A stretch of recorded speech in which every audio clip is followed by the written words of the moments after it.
여러분, 오늘 우리가 나눈 이 대목의 말씀을 이해하기 위해서는 이 장면을 앞뒤로 둘러싸고 있는 또 다른 장면들을 알아볼 필요가 있습니다. 요한복음 2장에 보면은 가나의 혼인잔치에 참석하신 예수님의 모습이 그려지고 있습니다. 예수님께서 처음으로 갈릴리 가나에서 물을 포도주로 바꾸시는 기적을 일으키심으로써 그동안 예수님을 따르면서도 의심의 눈초리를 거두지 못하고 있던 제자들과 또 많은 사람들에게 예수님께서 바로 성경에 예언되어진 그 메시아 구세주임을 나타내 보여주셨습니다. 그리고 예루살렘으로 올라가셔서 또 성전을 정화하시고 하셨습니다.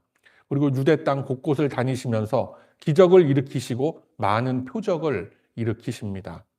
그로 인하여서 사람들이 예수님을 이 땅에 성육신 하신 하나님의 아들로서 믿게끔 그렇게 하도록 하셨습니다.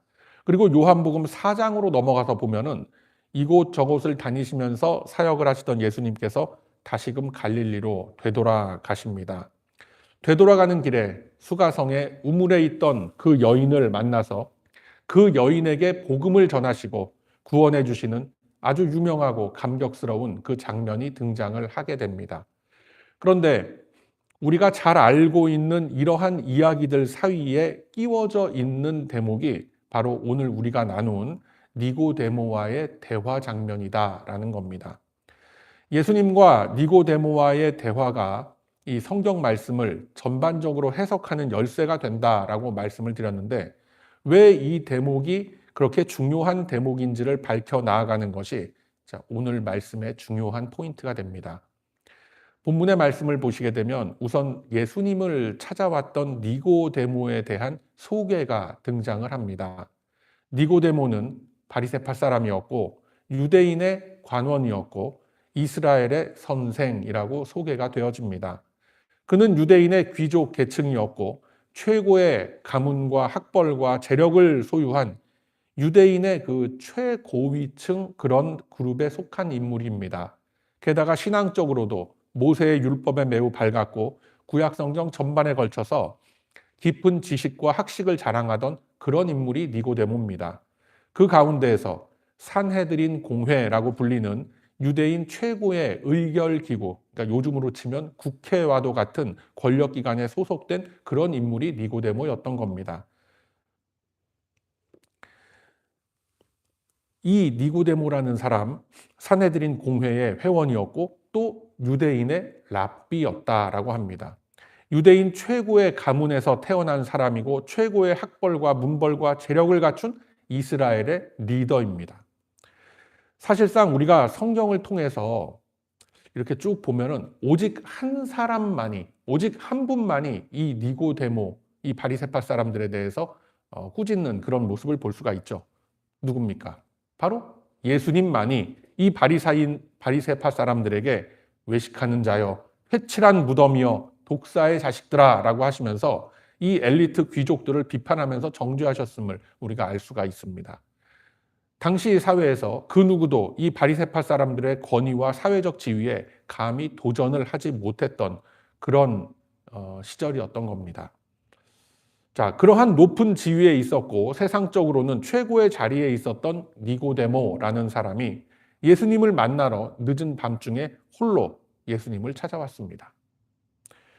자, 우리는 지금 완성되어 있는 성경의 역사를 알고 또 여러분들이 은혜를 다 받으셨기 때문에 예수님이 하나님이시다, 성자 하나님이시라는 것을 다 알고 있습니다. 그러나 그 당시에 니고데모와 같은 높은 지위에 있던 사람이 한낱 나사렛 출신의 이 젊은 목수를 찾아온다라는 것은 굉장히 놀라운 일인 겁니다. 예수님을 찾아온 니고데모의 그 마음속에 여러 가지 생각이 들었을 겁니다. 자기와 같은 그런 정도의 신분이 되는 이 니고데모 같은 사람이 내세울 것 없는 30대 초반의 목수를 찾아와서 가르침을 구하는 것은 둘째치고 단둘이 개인적인 만남을 갖는다라는 것 자체가 니고데모에게 있어서는 자존심이 굉장히 상하는 그런 일이었던 겁니다. 혹시라도 아는 사람을 만날까 봐 조심스럽고 두려웠을 수도 있는 겁니다. 그럼에도 불구하고 예수님을 직접 찾아온 니고데모는 아마도 열심과 호기심과 탐구심이 가득한 그런 사람이었을 겁니다. 자신의 명예에 어쩌면 먹칠을 하는 일이 될지도 모를 일을 실행에 옮겼던 겁니다. 어려운 마음을 먹고 예수님을 찾았습니다. 온갖 체면과 자존심을 다 내려놓고 예수님 앞에 선 겁니다. 그런데 그러한 큰 결단을 하고 찾아온 사람이었던 니고데모를 예수님께서는 어찌 보면 냉대를 하고 계십니다. 어서 오라고. 아유, 이렇게 귀한 분이 오셨냐고. 힘든 걸음 하셨다고 말이죠. 위로해주고 격려를 해주는 것이 아니라 어쩌면 싸늘하고 냉정하게 대하고 계신 것을 볼 수가 있습니다. 자, 여기에 오늘 우리가 가져야만 하는 의문이 있는 겁니다. 왜 예수님은 그렇게 애써서 자기의 모든 것을 다 내려놓고 그렇게 어렵게 찾아온 당대 최고의 그 지성인을 싸늘하게 대하셨을까요? 바로 예수님과 니고데모와의 그 대화를 우리가 한번 잘 분석해 볼 필요가 있는 겁니다. 니고데모가 예수님께 나와서 하는 그 첫 마디가 뭐였습니까? 3장 2절을 보면 랍비어라고 부릅니다. 그리고 뭐라고 하느냐면 우리가 당신은 하나님께로서 오신 선생인 줄 아나이다. 하나님이 함께 하시지 아니하면 당신의 행하시는 그 표적들을 아무도 할 수 없습니다. 라고 예수님에 대한 자신의 이해를 고백을 하는 겁니다. 자, 얼핏 보면은 이 니고데모가 예수님에 대한 존경이 묻어나오는 것 같고 예의 바르고 굉장히 교양 있는 사람의 인사말 같습니다. 그런데 니고데모의 이 속마음을 정확하게 꿰뚫어 보신 예수님은 단호하게 한마디로 니고데모를 딱 가두어 버리십니다. 진실로 진실로 내게 이르노니 사람이 거듭나지 아니하면 하나님 나라를 볼 수 없느니라 라고 딱 잘라서 말씀을 하십니다. 이렇게 어두운 밤에, 이 늦은 밤에 홀로 나를 찾아오시느라고 참 수고 많으셨소. 고생했습니다. 나를 어떻게 알고 이 밤중에 찾아왔습니까? 라는 등등의 인사말은 다 생략이 되어져 있고 예수님께 자신의 그 신앙을 고백하는 모습을 보이고 있는 니고데모를 향해서 어쩌면 싸늘한 답변을 하고 계신 거예요. 왜 그럴까요?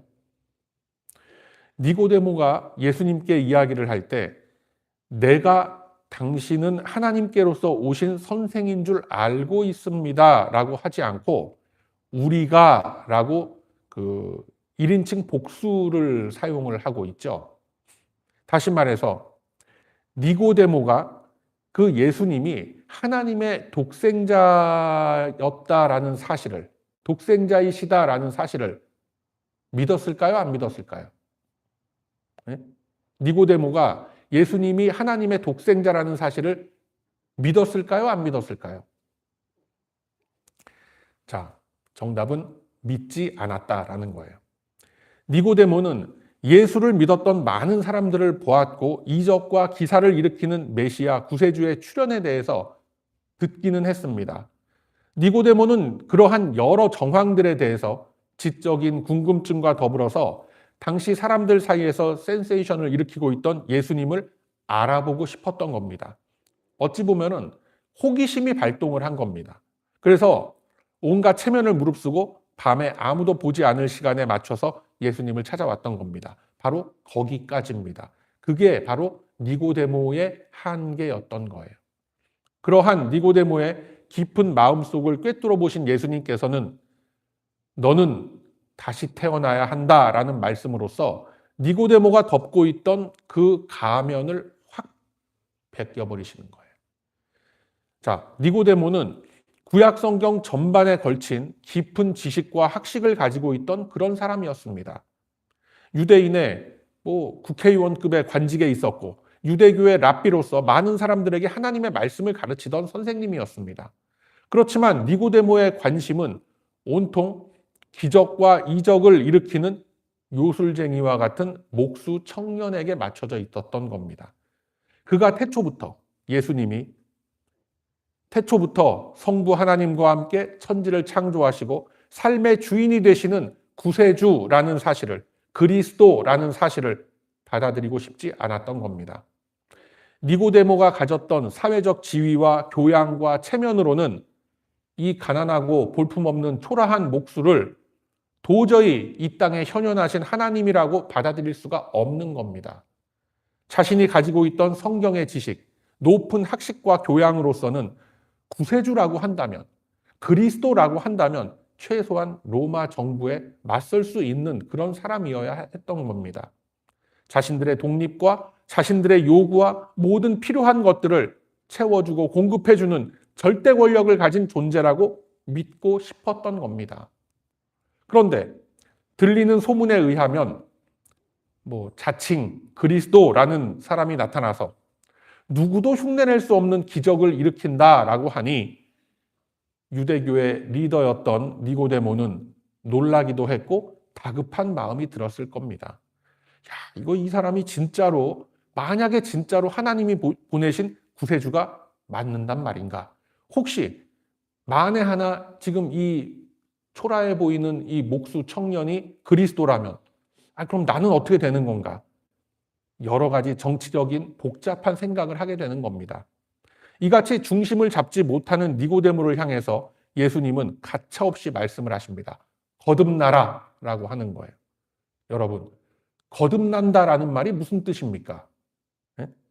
거듭난다라는 말이 무슨 말이에요? 다시금 새롭게 태어난다라는 뜻이죠. 중생이라고도 우리가 표현을 하고 영어로는 born again이라고 표현을 합니다.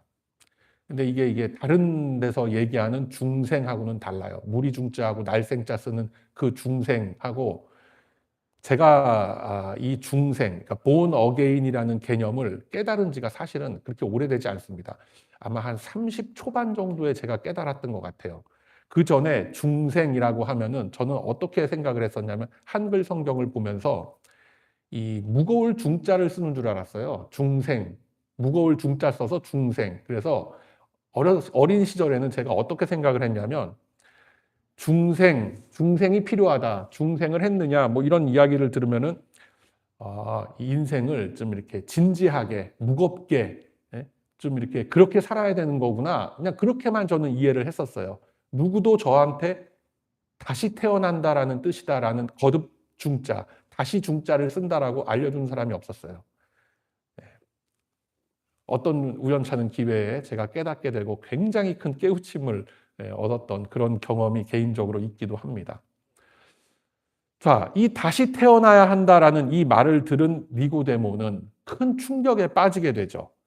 어떤 이적과 기사의 본질에 대해서 방법론적인 것을 한 수 배우려고 이 자존심을 딱 접고 찾아온 그 니고데모에게 예수님은 너는 다시 태어나야 한다. 즉, 영의 눈이 새롭게 떠져야 한다라는 신앙의 본질적인 문제를 걸고 넘어지시는 겁니다. 바로 예수님의 이 대답에 오늘의 메시지가 있는 겁니다. 니고데모는 당대 최고의 지성인이었고 구약의 학자였습니다. 메시아를 사모하던 사람이었습니다. 그러한 자에게 예수님은 결국 너는 아무것도 내 스스로는 하지 못한다. 구원의 기본도 세상의 것들도 알지 못한다. 그러한 너에게 내가 진리를 설명한들 무슨 소용이 있겠느냐라고 냉정하게 지금 말씀하고 계신 것입니다. 여러분, 이 니고데모라는 사람이 예수님의 그 거듭나야 한다, 다시 태어나야 한다라는 그 말을 이해했을까요? 이해하지 못했을까요? 니고데모는 예수님의 그 의도를 너무나 잘 알고 있었던 사람입니다.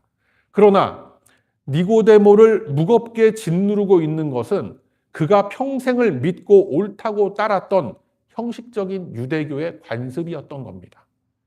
다시 태어나야 한다라는 그 예수님의 선언 앞에서 니고데모는 못 알아듣는 척하고 어쩌란 말입니까? 어머니 뱃속에 다시 들어갔다 나옵니까? 못 알아듣는 척하고 있지만 니고데모는 이미 다 알고 있는 거예요.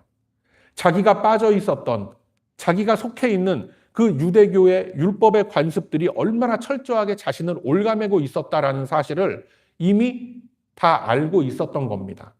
그리고 사실은 자기를 둘러싸고 있는 그 율법의 관습들이 자기가 누리고 있었던 그 유대사회 안에서의 기득권을 든든하게 지켜주는 아주 평안한 방패가 된다라는 것을 누구보다도 잘 알고 있었던 사람이 바로 니고데모였던 것입니다.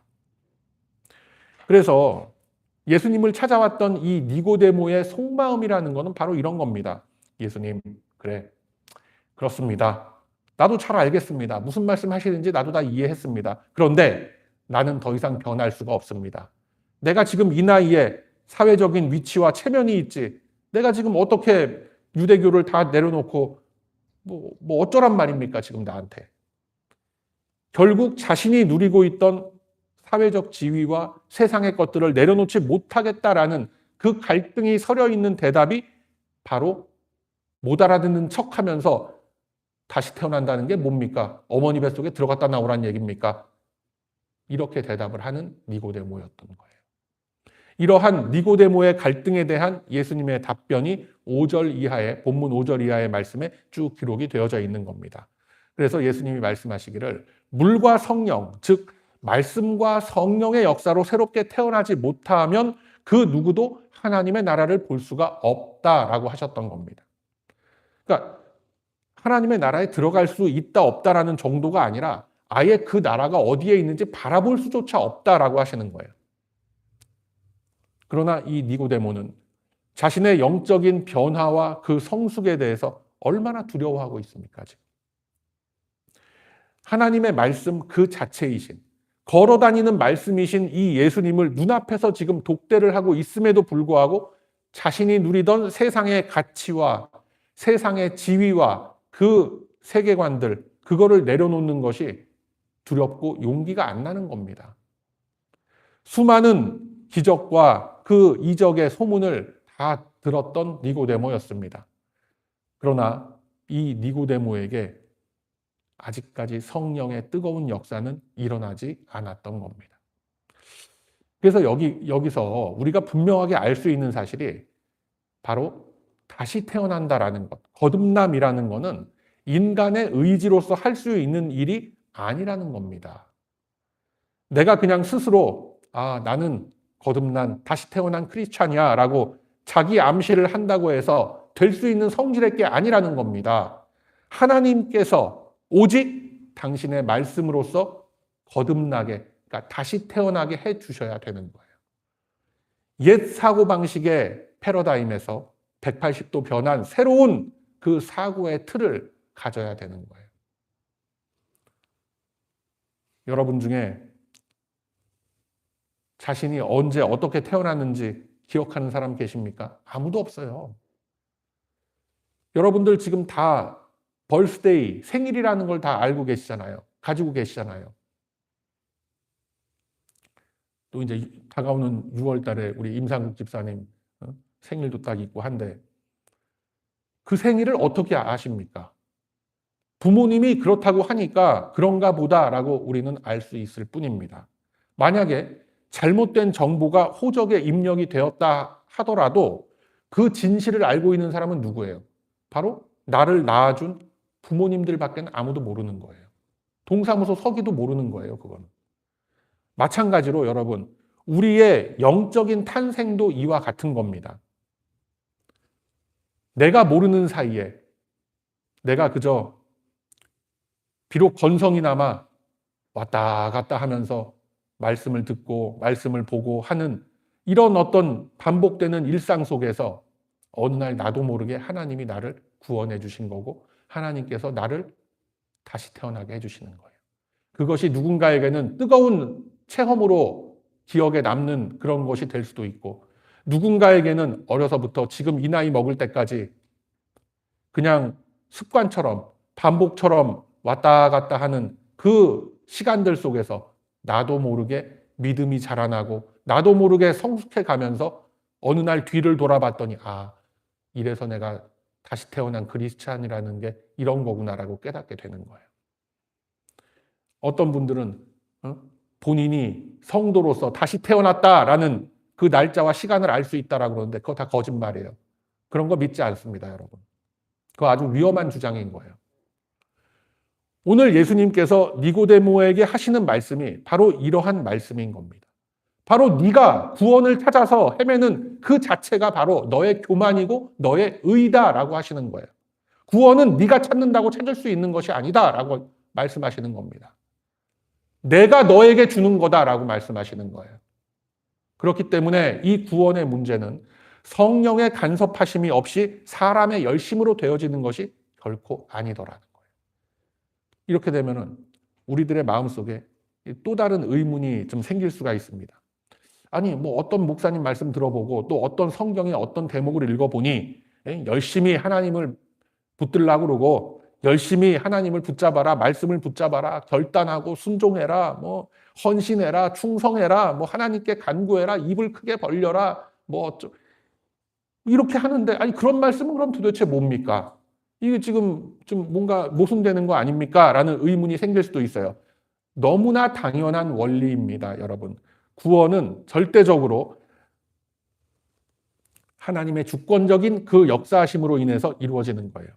그 이후에, 구원받은 그 이후에, 내가 하나님의 백성으로 인쳐짐을 당한 이후에 사람의 열심을 부추기고 강조하는 것은 이미 구원받은 이후의 삶에 대해서 말씀하고 계신 겁니다. 여러분 한번 생각해 보세요. 아직 태어나지도 않은 아이에게 뭐 엄마 뱃속에 있다고 칩시다 그냥. 뭐 임신 뭐 4주차, 5주차 정도 된 그런 뭐 현미경으로나 봐야 보일 법한 그 아이에게 야, 바른 자세로 앉아 있어라. 흘리지 말고 먹어라. 입에 음식 넣고 그렇게 쩝쩝거리면서 말하면 안 된다. 뭐 이런 거 아무리 가르쳐 봐야 아무런 소용이 없는 거죠. 태어나지도 않았는데 어떻게 알아듣겠어요? 똑같은 이치인 겁니다. 예수님은 아직 거듭나지 못한 니고데모에게 너는 아직 태어나지도 못했으면서 다시 태어나지도 못했으면서 걸으려고 하지 말고 내가 다시 태어날 때를 사모하며 기다려라 라고 말씀하시는 겁니다. 그리고 이제 하나님께서 니고데모를 직접 만나주시면서 거듭나게 하시는 그 말씀을 주고 계신 거예요. 그래서 니고데모가 지금 다시 태어나고 있는 그 출생의 현장을 요한복음 3장에서 저와 여러분이 지금 확인하고 있는 겁니다. 자, 그러면은 예수님께서 왜 니고데모에게 그 어렵게 밤늦게 자기를 찾아온 사람에게 냉정하게, 냉담하게 그렇게 말씀을 하셨는지 그 답이 이제 나온 거예요. 21절까지의 예수님의 말씀을 들은 그 니고데모가 우리는 이제 15절까지만 본문을 끊었지만 그 자리에서 큰 깨달음을 얻고 영적 각성을 얻었다라는 그런 기록은 성경에 없습니다. 그렇지만 요한복음 7장과 요한복음 19장에 각각 기록되어진 훗날 니고데모의 흔적을 보면 살아갔던 그 행적을 보면 밤중에 예수님과의 만남을 통해서 니고데모는 결국 다시 태어나게 되었다라는 것을 성경은 암시하고 있는 겁니다. 그래서 요한복음 7장 45절에서 50절의 그 장면을 보면은 예수님을 잡아 가두려고 바리새파 사람들이 그 사람들을 이렇게 보내고 하는데 그들이 빈손으로 예수님을 체포하지 못하고 빈손으로 돌아오니까 바리새파 사람들과 대제사장들이 왜 잡아오지 못했느냐라고 막 그 사람들을 꾸짖습니다. 그때 그 자리에 함께 있었던 니고데모가 뭐라고 하느냐면 아니 죄가 있다고 최종적으로 판결도 나지 않는 사람을 어떻게 체포를 할 수가 있고 어떻게 감금할 수가 있느냐라고 하면서 예수님을 변호하는 장면이 나옵니다. 어때요, 여러분? 다시 태어나지 못한 사람이 그런 변호 그 당시 시대상 속에서 할 수 있었겠어요? 못하죠. 매우 용기 있는 발언을 하는 모습을 보게 되는 겁니다. 그리고 요한복음 19장 39절 이하 말씀 보게 되면 예수님의 십자가 사건 이후에 아리마대 사람 요셉과 더불어서 니고데모가 예수님의 그 소위 말하는 속칭 장례위원장을 맡아서 장사를 지내는 것을 우리가 볼 수가 있었던 겁니다. 자, 여러분. 이처럼 예수님이 만나주시는 사람들은 점차로 변하게 되어 있습니다. 비록 느리지만 아무런 변화가 없는 것 같이 그렇게 살고 있는 것 같지만 정말로 예수님과의 인격적인 체험이 있다면 사람은 변화되고 성장해 나아가게 되는 겁니다. 그 속도가 누구는 조금 빠르고 누구는 좀 느리다라는 것뿐인데 사람은 반드시 변화되게 되어 있습니다. 사랑하는 우리 베다니 가족 여러분. 여러분들은 예수님과의 인격적인 만남이 있으셨습니까? 아무도 못 만나신 것 같아요. 만약에 여러분들의 인생 속에 예수님과의 인격적인 만남이 있었다라고 하신다면 이제부터는 더욱 성숙한 하나님의 자녀로 나를 성장케 하소서라고 기도하시기를 바랍니다. 그리고 혹시라도 아직까지 예수님과의 그 뜨거운 인격적인 만남이 없으셨다면 지금부터라도 성령님의 어루만지심을 사모하고 간구하시기를 바랍니다. 예수님께서 반드시 만나 주실 것입니다. 무엇을 통해서? 말씀을 통해서. 그래서 오늘 본문의 니고데모는 좋게 이야기하면은 아주 신중한 사람이었고 내성적인 성격을 가지고 있던 그런 사람이었습니다. 또 한편으로는 자신이 가지고 있던 그 유대교의 세계관과 그 프레임을 깨지 못했던 나약한 인물이었던 겁니다. 그럼에도 불구하고 예수님이 직접 니고데모를 만나 주시고 독대를 하게 되니 점차로 변하게 되는 겁니다. 자, 여러분, 제가 끝으로 한 사람을 더 소개를 해드리겠습니다. 이 사람도 니고데모 못지않은 바리새파 사람이었습니다.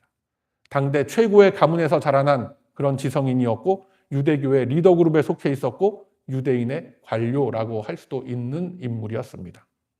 학연, 지연, 혈연 뭐 하나 빠질 것 없는 이 사람은 니고데모처럼 신중하지는 못했고 니고데모와는 좀 달리 혈기왕성한 사람이었습니다.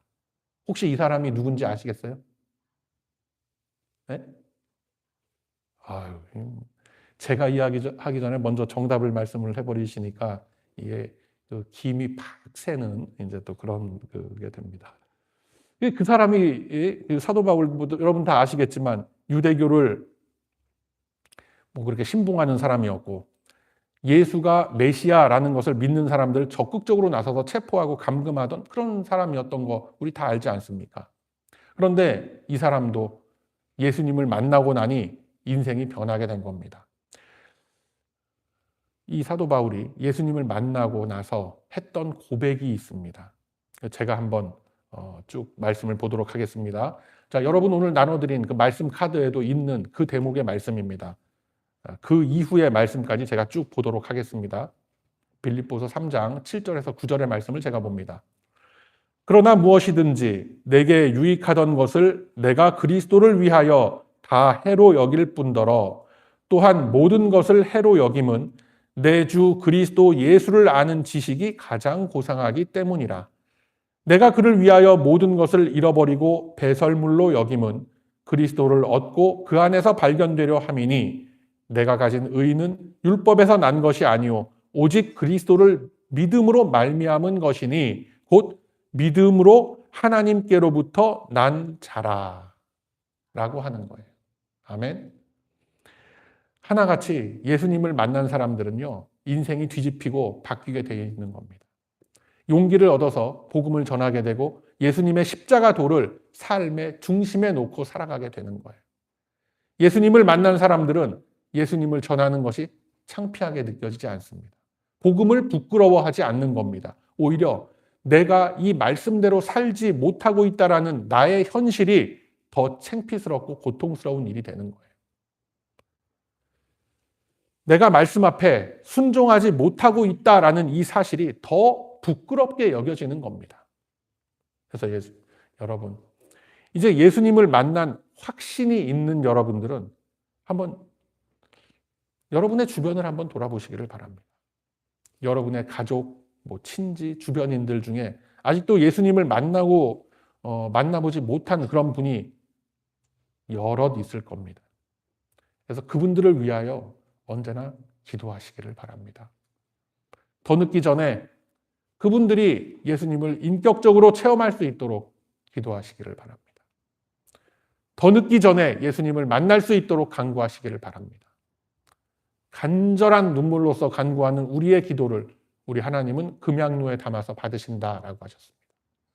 그래서 우리 모두가 예수님을 만난 사람답게 더욱 성숙한 신앙인의 모습으로 주님께 더욱 가까이 나아가며 복음 전하는 일에 정진하는 우리 모두가 다 되시기를 소망합니다. 같은 믿음 안에서 한 마음으로 이 거룩한 여정에 동참하며 나아가는 우리들의 이 발 앞에 주님이 허락하신 놀라운 은총의 역사가 언제나 함께 할 것입니다.